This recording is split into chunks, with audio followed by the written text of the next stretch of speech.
Welcome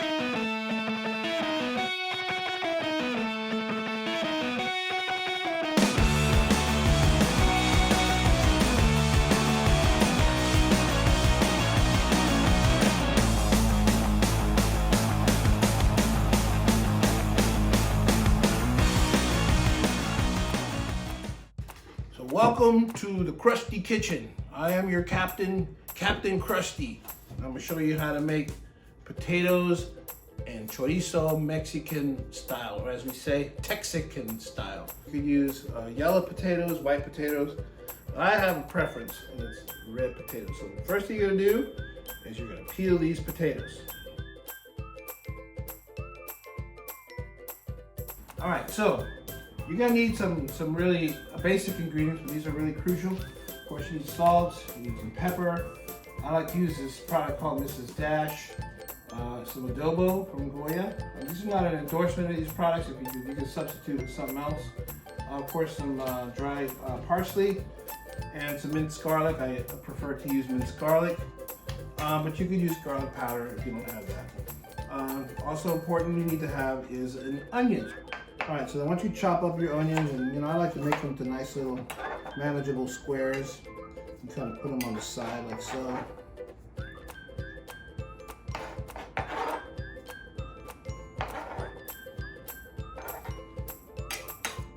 Next, you're going to take your potatoes. Let's put these aside. I'll put these away in a minute. And you're going to try to chop them up into manageable slivers, I like to call it. So like you take this much and just kind of make them into slivers. I don't like to chop them up into cubes. I like to chop them up into slivers. It just seems to, they cook rather nicely that way. Kind of like French fries in some way, but really short French fries, if you will. Potatoes, in this case, I got 5 nice potatoes. I got a good quarter of the yellow onions chopped next to it. All right, so when you start your stove, you want to go with medium high. You don't want to go all the way up to high because you'll burn your potatoes really quickly if you do that. I recommend you use an olive oil. I use a light tasting olive oil. You can use whatever brand.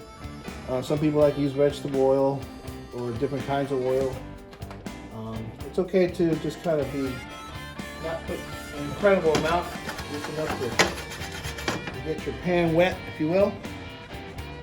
I don't wait. I go ahead and I put in the potatoes right away. And I figure I'll let it warm up in time. Then put in the onions.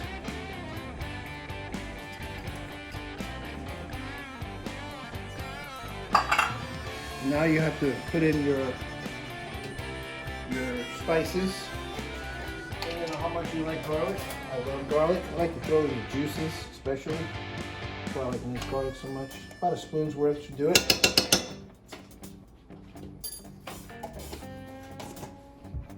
Don't forget to put in all your other ingredients. Some people like their potatoes a little saltier than others. I'm really conservative with the amount of salt I put in the beginning, figuring that if it needs it at the end, I'll put in a little bit more to taste. Ground pepper.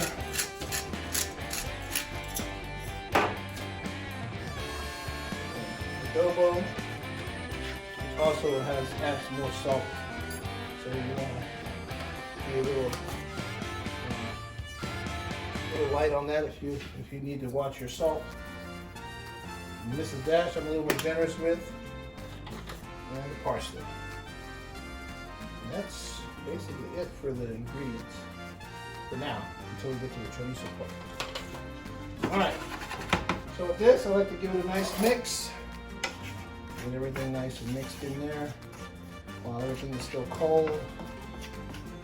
Get that nice mix going in there. I like to throw a little extra olive oil on the top just to keep it nice and moist. And the very important thing is, if you want it done right, you have to put a lid on top. Cook this, it has to have a lid on it. You're gonna have to watch it periodically. And as it starts to get warm, you'll start to see the steam come up, and fog up the top if you have a clear one like I do. But if not, you're just gonna have to keep an eye on it and make sure that every so often you come in and stir it up. And we'll do that here when it starts to get warm. All right, so it's been about 4 or 5 minutes. So you're gonna have to just watch this periodically every couple of minutes. See, I just lifted the lid and there hasn't been any steam coming up. So that means that it's not there yet as far as the temperature. So you just gotta be patient. But as you're mixing, after a few minutes, you don't want it to sit too long because then the potatoes will start to burn at the bottom. You don't want to do that. If you do want to keep it, if you're stirring it and it still feels a little dry, go ahead and add a little bit more oil just to kind of keep it. You want it to stay moist. You put the lid back on it and you check on it again every couple of minutes. So it's been about 8-9 minutes in, and I'm gonna lift the lid up and it should steam up. And as you can see, steam is starting to pop up, which is good. That's what you want to see. You want to see some steam coming up. Alright, you gotta make sure you stir it really well. Now, if you got a good pan, you probably have a pan better than mine. It shouldn't stick at all at this point. But if your pan is got as much mileage as mine has, it'll probably stick. That's fine.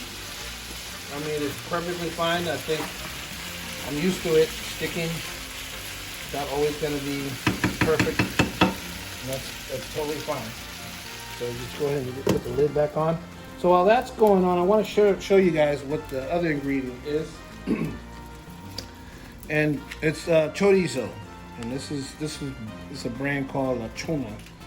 And it's not an endorsement of any particular brand. There are a number of different brands out there that sell this kind of chorizo, this Mexican chorizo.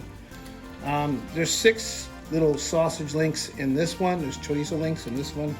Since I'm using 5 potatoes, I'm probably going to use 3 of these, but you can kind of use 2 if you wanted to have a lighter taste. This is a mild picante. It's not really going to be that spicy, but they sell them much hotter depending on what your taste is. But yeah, this is another key ingredient that we're going to use a little bit later once the potatoes are almost ready. So, all right, so we're just shy of 2:15, and we started this process at 2 o'clock. And I lifted this puppy up here, and as you can see, it is steaming.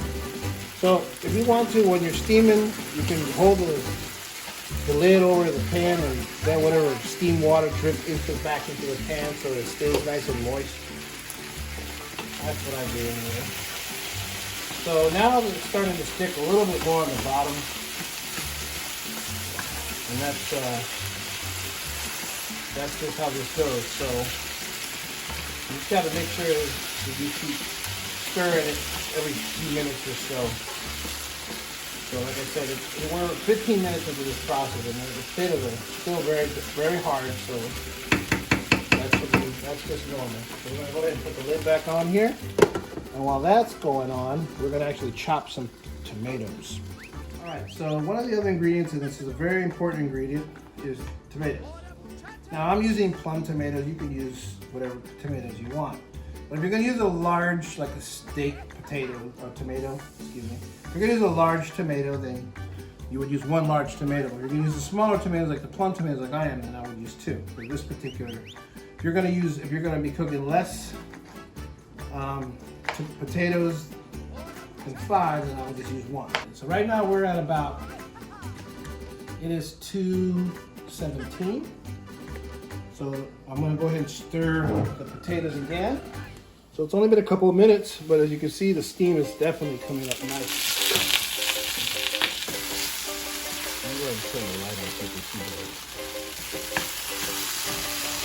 So you can see some of the potatoes have already started to burn at the bottom. That's okay, that adds more texture. I actually like it that way. But if you're looking and you're stirring, you can see that it's already starting to mash up a little bit.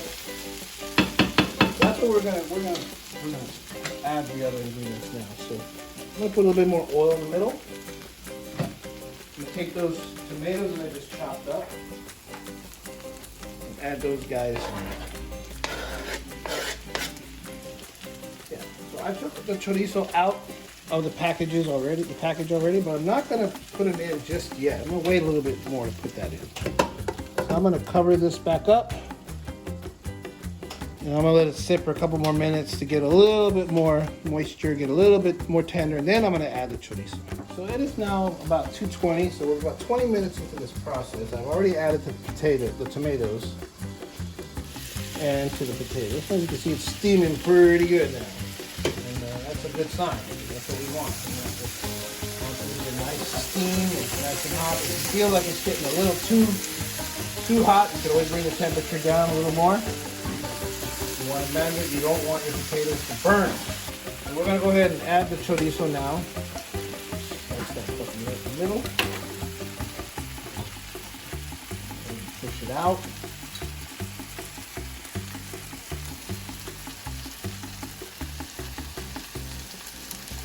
All right. So I think the temperature might be a little bit hot. So I'm going to bring it down just a little bit more. It's about medium. Put the lid back on and let the heat do its thing. All right, so it's about 223 now. About 23 minutes into this process after we put the potatoes in. So as you can see, the chorizo are already starting to loosen up here. That's what you want. So as you can see, the potatoes are already starting to turn brown relatively quickly after putting the chorizo in. I noticed that it's starting to get a little dry. I was not expecting, so I'm going to add a little bit more olive oil. The reason why we want to keep it nice and moist is because we're not actually going to be done with this. We're going to add some eggs to make it a complete traditional chorizo, potato, egg taco in the morning. It's going to be fantastic. You're going to absolutely love this. Make your mouth water. So we're going to put the lid back on for another couple minutes. I'm going to get the eggs. All right, so it is 2:24. 24 minutes into this process. I'm taking the lid. It's still steaming pretty well. And as you can see, this guy here, he's ready. The potatoes are starting to get mushy, and that's we don't want to get too mushy. So we're gonna go ahead and get these like that. Three eggs to go with this. So it's a kind of a big portion that we're working with. And this will be the last thing we add to this before it's complete. Get the eggs, drop them in. So whatever excess oil you had, or whatever excess moisture is in this mix, by the time the eggs are in and they solidify, it's a done deal. Now, this is pretty well mixed.